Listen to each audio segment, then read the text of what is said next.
முதல்ல எந்த ப்ராஸ்டேட் சுரப்பி வீக்கமாக இருந்தாலும் அது கேன்சராக இல்லையான்னு நம்ம தெரிஞ்சுக்கணும். ஏன்னா உடம்புல இருக்க பல கேன்சர்களில் ஆரம்ப கட்டத்தில் கண்டுபிடிச்சா முழுமையாக குணப்படுத்தக்கூடிய கேன்சரில் இந்த ப்ராஸ்டேட் கேன்சரும் ஒன்று. ஸோ அது ப்ராஸ்டேட் கேன்சராக இல்லையான்னு தெரிஞ்சுக்கிறதுக்கு சிம்பிளாக பேசிக்காக ஒரு இரத்த பரிசோதனை பண்ணால் தெரிஞ்சிடும்.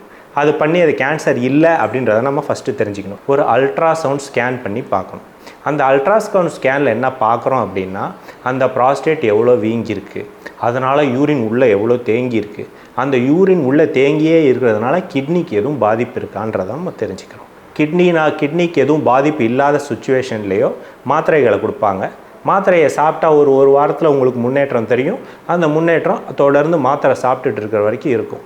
இன்னொரு காமனான தவறு மக்கள் என்ன பண்ணுறாங்கன்னா, மாத்திரை வாங்குவாங்க, சாப்பிடுவாங்க, சரியாயிடும், விட்டுருவாங்க. விடக்கூடாது. ஸோ எவ்வளோ நாள் நம்ம மாத்திரை சாப்பிட்றோமோ அவ்வளோ நாள் யூரின் ஒழுங்காக வந்துட்டுருக்கும்.